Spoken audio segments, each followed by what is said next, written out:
오늘 하나님께서 우리에게 주신 말씀은 창세기 28장 10절에서 22절까지입니다. 하나님 말씀 받들어 읽도록 하겠습니다. 야곱은 브엘세바를 떠나 하란을 향해 가다가 한 장소에 이르러 해가 지자 거기에서 밤을 지내게 됐습니다. 야곱은 거기에 있던 돌을 가져다가 머리에 베고 누워 잤습니다. 그가 꿈에 보니 사닥다리 하나가 땅에 서 있는데 그 꼭대기가 하늘까지 닿아 있었습니다. 그리고 하나님의 천사가 그 위에서 오르락 내리락 하고 있었습니다. 그리고 여호와께서 그 위에 서서 말씀하셨습니다. 나는 여호와 곧 내 조상 아브라함의 하나님, 이삭의 하나님이다. 내가 누운 땅을 내가 너와 내 자손들에게 주겠다. 내 자손이 이 땅의 티끌과 같이 돼서 동서남북으로 퍼지게 될 것이다. 너와 내 자손을 통해 이 땅의 모든 족속들이 복을 받게 될 것이다. 내가 너와 함께 있을 것이며 내가 어디로 가든지 너를 지켜주겠다. 그리고 너를 이 땅으로 다시 데리고 오겠다. 내가 내게 약속한 것을 다 이룰 때까지 너를 떠나지 않겠다. 야곱이 잠에서 깨어나 말했습니다. 참으로 이곳은 여호와께서 계신 곳인데 내가 몰랐구나. 그리고 그는 두려워하며 말했습니다. 이 얼마나 두려운 곳인가. 이곳이 바로 하나님의 집이며 이곳이 하늘의 문이구나. 다음 날 아침 일찍 야곱은 머리에 베었던 돌을 가져다가 기둥을 세우고 그 위에 기름을 부었습니다. 그리고 그곳을 베델이라고 불렀습니다. 원래 이 성은 루스라는 곳이었습니다. 야곱이 서원하며 말했습니다. 하나님께서 만약 저와 함께 계셔서 제가 가는 이 여정에 저를 지키시고 제게 먹을 것과 입을 것을 주시며 제가 제 아버지 집으로 무사히 돌아가게 해주신다면 여호와께서 내 하나님이 되실 것이며 제가 기둥으로 세운 이 돌이 하나님의 집이 될 것입니다. 그리고 하나님께서 제게 주신 모든 것의 10분의 1을 하나님께 드리겠습니다. 아멘. 오늘도 우리와 함께 하시는 주님의 은혜가 풍성한 하루가 되시기를 소망합니다. 오늘 본문은 야곱이 자기 아버지의 집을 떠나 삼촌이 있는 하란으로 향하는 그 여정의 시작을 보여주고 있습니다. 이삭이 고향집을 떠나게 된 이유가 무엇이었습니까? 에서에게서 장자권을 빼앗고 또 장자의 축복을 받고 나니 이제 에서가 죽을까 하여 이제 도망을 이제 치기 시작을 한 것이죠. 그런데 여기서 우리가 시점을 조금 전환해서 우리가 이렇게 한번 생각을 해볼 수 있는 것은 만약에 에서가 장자권을 소중히 여기고 하나님의 말씀을 따라 이방 여인과 결혼하지 않았고 하는 모습이 있었다면 에서는 어떤 삶을 살게 되었을까? 그렇게 했으면 에서는 하나님의 약속에 머물러 그 축복을 누리는 사람이 되었을 것입니다. 하지만 에서에게는 하나님을 경외하는 마음이 없었죠.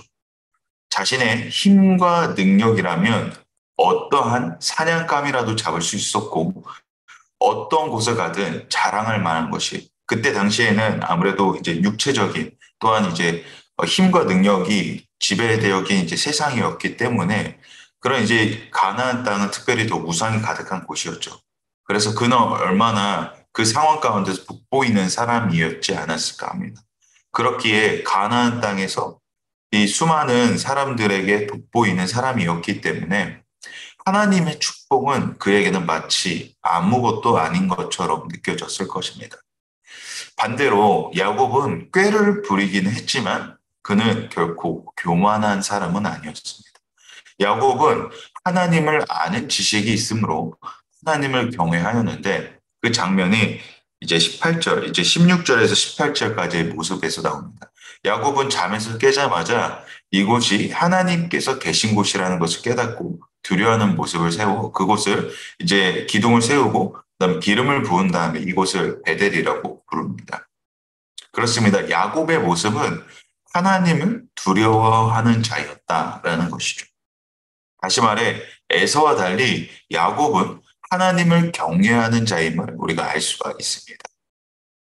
에서는 자신의 능력 그리고 보이는 것에 중심이 있는 사람이었다면 야곱은 보이지 않는 하나님의 능력이 얼마나 위대한지 아는 자였다라는 것이죠.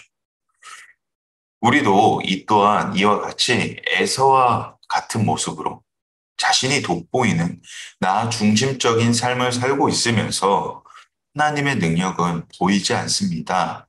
라고 하는 모습은 없는지 한번 점검해야 할 필요가 있는 것 같습니다. 정말 하나님께서 주신 축복의 자리에 내가 있고자 하는지, 그렇다면 하나님을 경외하는 자가 되기를 소망합니다.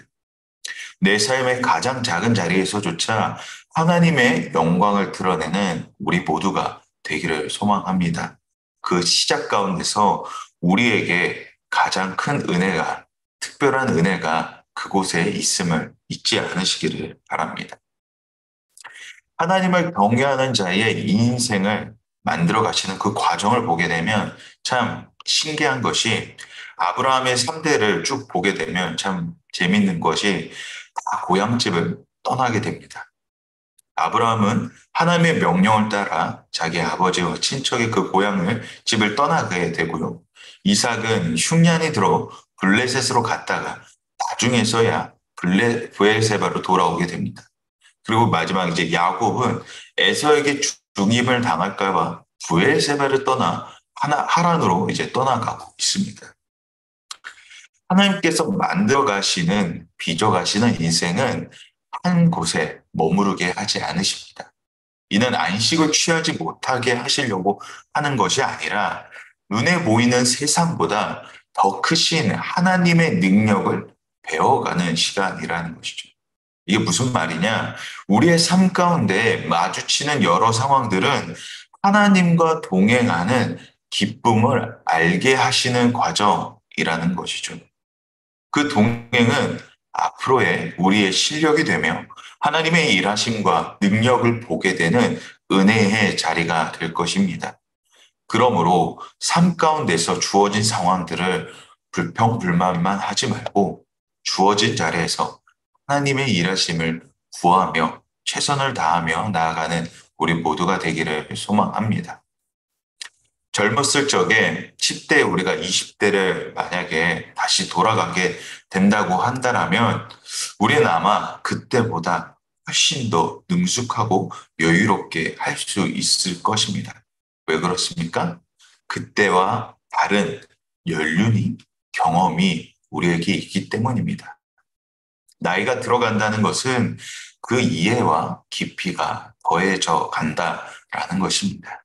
다시 말해, 하나님께서 만들어 가시는 인생이란 그때에 머무르지 않고 한층 더 성장시켜 주시는 자리 가운데로 예수 그리스도를 닮아가는 과정으로 우리를 인도하신다라는 것이죠.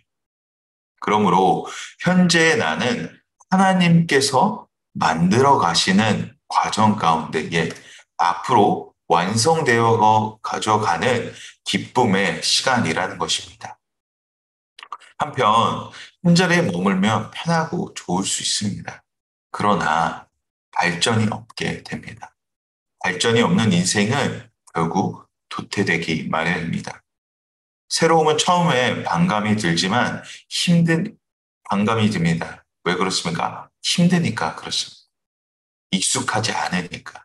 그러나 그 시기를 잘 견뎌내면 어떻게 됩니까? 다음에 같은 일을 반복할 때 전보다 덜 힘이 들게 됩니다.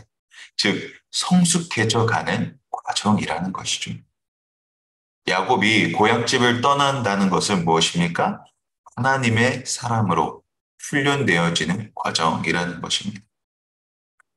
우리가 종종 오해하는 것 중에 하나는 하나님을 믿으면 우리를 사랑하셔서 이것저것 다 해주실 것이라는 기대가 있습니다. 이것이 틀린 말은 아닙니다. 그러나 그것이 혼내지는 않으실 것이라는 기대가 되어서는 안 됩니다. 사랑은 회초리가 동반합니다. 왜 그러합니까? 성장하기 위해서입니다. 예를 들어 아이가 편식을 하려고 합니다. 그럴 때마다 아이랑 전쟁을 치르죠. 그래서 여러 가지 방법들을 통해서 아이가 편식을 안 할 수 있도록 도와줍니다. 왜 그렇게까지 합니까? 아이가 튼튼하게 자라기 위해서입니다. 이와 마찬가지로 성숙한 그리스도인이 되기 위해서는 성장을 받아들여야 합니다. 처음 키가 클 때 뼈가 아프다고 비명을 지르지만 큰 키가 되고 나니 나중에는 자랑이 됩니다. 믿음의 길 가운데서 주어진 상황이 처음에는 아프고 쓰라리고 비명을 지르지만 그 결과의 끝은 어떻게 됩니까? 하나님께서 나와 함께 하심을 더 깊이 경험하는 시간이 된다라는 것이죠. 그리고 이것이 하나의 멋이 있는 예수 그리스도의 제자다운 그런 멋을, 넉넉함을 여유가 있는 모습으로 점차 변화되어져 간다라는 것입니다. 오늘 본문의 야곱도 이와 같은 성장하는 여정을 걸어가게 됩니다. 하나님을 경외하는 여정에 발을 들여놓게 됩니다. 결코 그의 여정이 쉽지 않을 것을 우리는 성경을 통해서 이미 여러 번 보았습니다. 그러나 우리가 주목해야 될 사실은 그 시작에 하나님께서 함께 하신다라는 것이죠.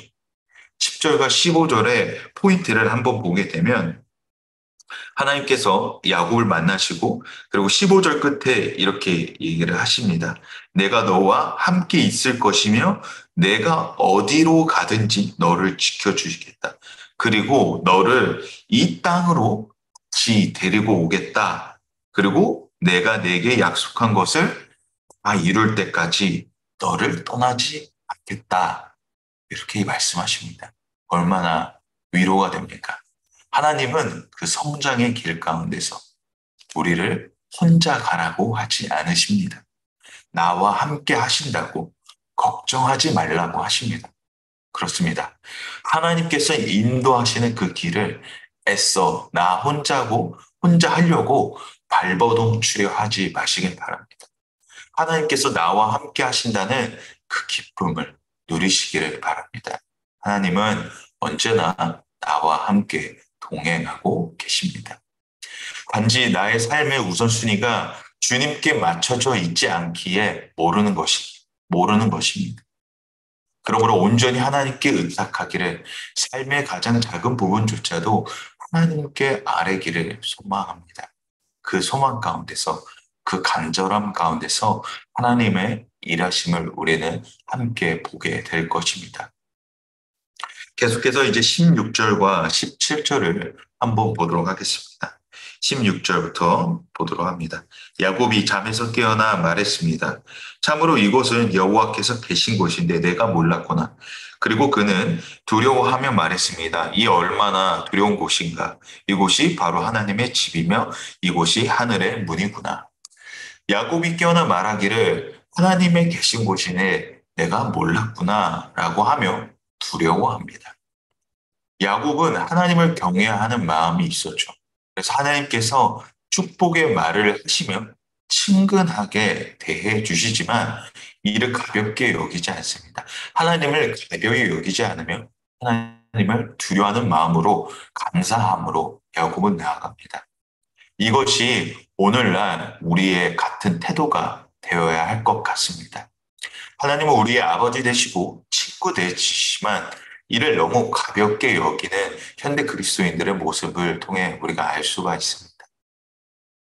그렇게 구약의 하나님께서 심판하시는 그런 말씀을 보면 하나님께서 너무 잔인하신 것이 아닌가라는 표현들을 종종 하곤 합니다. 하나님은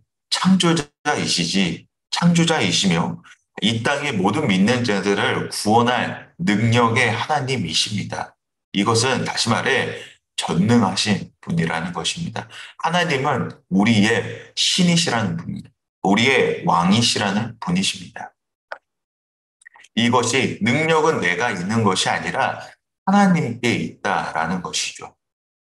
다시 말해 우리는 그 왕 앞에 겸손한 자세가 가장 첫 번째여야 할 것 같습니다. 그 겸손한 자세로 우리 모두 하나님께 가까이 나아가는 우리 모두가 되기를 바랍니다. 계속해서 18절과 19절에서는 야곱은 일어나 머리에 베었던 돌을 가져다가 기둥을 세우고 기름을 부어 이제 베델이라고 합니다. 그는 이곳이 거룩한 곳임을 알립니다. 즉, 하나님께서 살아계시며 그와 약속하신 분이라는 것을 증명하는, 감사하는 자리로 그 땅을 만듭니다. 즉, 상징을 만든다는 것은 무엇을 의미합니까? 기억하겠다라는 것입니다.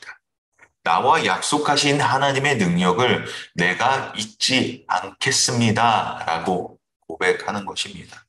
우리는 하나님께서 나에게 약속하시는 사실들에 대해서 잘 기억하고 있습니까? 우리가 그것을 잘 기억한다면 하나님께서 나와 동행하시겠다라는 그 말씀의 약속을 우리가 굳건히 붙잡고 우리의 인생을 살아가고 있다면 우리는 매일의 넉넉함과 하나님께서 채워주시는 충만한 은혜가 있을 것입니다. 계속해서 20절에서 22절에는 야곱의 모습은 마치 하나님과 흥정하는 것처럼 보입니다. 우리 20절과 22절의 모습, 말씀을 함께 보도록 하겠습니다. 야곱이 서원하며 말했습니다. 하나님께서 만약 저와 함께 계셔서 제가 가는 이 여정에 저를 지키시고 제게 먹을 것과 입을 것을 주시며 제가 제 아버지 집으로 무사히 돌아가게 해 주신다면 여호와께서 제 하나님이 되실 것입니다. 제가 기둥으로 세운 이 돌이 하나님의 집이 될 것입니다. 그리고 하나님께서 제게 주신 모든 것의 10분의 1을 하나님께 드리겠습니다. 네, 마치 이 모습은 야곱이 하나님께 흥정하는 모습처럼 보입니다. 그러나 우리가 이미 전 앞에서 엘리에셀의 이야기를 통해서 볼 수 있었듯이 엘리에셀이 이삭의 아내를 찾을 때와 그 상황과 비슷한 모습입니다. 엘리에셀도 이삭의 아내를 찾을 때에 마지막에 이제 서원을 하죠. 맹세를 하죠. 다시 말해 하나님께서 그렇게 하실 것이라는 굳건한 믿음 가운데서 한 선포입니다. 엘리에셀도 하나님께서 하나님 이렇게 하실 때에 제가 하나님께서 주신 이삭의 아내라고 믿겠습니다라는 고백을 하죠. 그래서 자신에게 물을 주고 자신에게 물을 주는 것뿐만이 아니라 자신의 가축들까지도 물을 주는 여자가 있다면 그 여자가 바로 하나님께서 주신 사람이다라고 하는 그런 불편한 모습을 보이는데 이것은 다시 말해 이런 서원의 맹세는 하나님께서 그렇게 하실 것이라는 굳건한 믿음이 없으면 할 수 없는 선포입니다. 이런 선포적 맹세는 확신이 없으면 결코 할 수 없는 발언이라는 것이죠. 왜냐하면 야곱은 하나님을 두려워했다라고 표현을 합니다. 성경에서 이야기를 하고 있죠. 두려워하는 사람이 어떻게 그러한 흥정하는 모습이 될 수 있었겠습니까? 다시 말해 확신 가운데서 야곱은 하나님께서 이렇게 하실 것이라는 굳건한 믿음이 있었다라는 것이죠. 즉 야곱은 하나님께서 죽는 자 하나님이심을 믿고 알고 있기에 그러한 선포적 맹세를 하나님 앞에 할 수 있었다라는 것입니다. 이런 굳건한 신뢰가 우리에게도 있기를 소망합니다. 말로만 하나님을 신뢰합니다. 하나님께서 일하실 것을 기대합니다. 라는 고백이 아닌 정말 우리의 삶이 어떻게 흘러갈지 하나님 내가 전혀 몰라도 하나님께서 인도하실 것이라는 기대와 확신 속에 이와 같은 고백이 있기를 소망합니다. 이와 같은 서원이 내 모든 것을 빼앗기는 것이 아닙니다. 우리가 사복음서를 보면 구자 청년이 예수님께 이렇게 물어보죠. 예수님은 어떻게 하면 따라갈 수 있습니까? 예수님은 그 부자 청년에게 말씀하시기를 너의 가진 것을 다 나눠주고 따르라 하셨습니다. 그때 부자 청년은 예수님을 따라가지 못했던 이유가 무엇이었습니까? 예수님께서 가지신 힘과 능력이 자신의 물질과 비례되었기 때문입니다. 즉 하나님의 능력이 그 물질보다 적었기 때문이라고 그는 생각했기 때문이라는 것이죠. 사랑하는 성도 여러분, 세상에 그 어떠한 것보다 귀하신 주님을 아는 기쁨이 우리 안에 있기를 소망합니다. 주님과 동행함에 누리는 복이 언제나 우리 안에 있음을, 그 채우심이 우리 안에 있음을 언제나 어디서나 담대하게 믿음으로 걸어가기를 바랍니다. 때때로 우리의 상황이 이해되지 않는 그런 상황에 있을지라도 오늘 야곱의 모습처럼 하나님을 경외하는 마음으로 혁신의 창 가운데 하나님 그리하지 않으실지라도 하나님께서 만들어 가시는 그 여정 속에 내가 있기 원합니다. 주님, 그러므로 하나님 이 나의 삶을 하나님께서 붙들어 주시옵소서 라는 고백이 우리의 고백이 되기를 바랍니다. 그 걸음 가운데 함께 하시는 전능자 하나님 아버지의 위로와 평강을 누리며 이 세상 가운데 하나님의 자녀가 되었다라는 그 멋을 아는 그 멋이 나타내는 그 내 평생의 주님을 찬양함이 우리의 진정한 고백이 또한 선포가 되는 우리 모두가 되기를 주님의 이름으로 축복합니다. 우리 이 시간 함께 기도하도록 하겠습니다. 기도하실 때에 하나님께서 만들어 가시는 이때를 잘 이해할 수 있는 믿음 허락하여 주시옵소서. 우리가 어디를 가든지 주님이 나와 함께 하신다는 확신 가운데서 언제 어디서나 우리를 담대하게 하시고 이로 말미암아 주어진 상황 속에서 언제나 믿음으로 최선을 다하며 주님의 일하심을 기대하는 우리 모두가 되게 하여 주시옵소서라고 우리 함께 이 시간 기도하도록 하겠습니다. 기도합니다.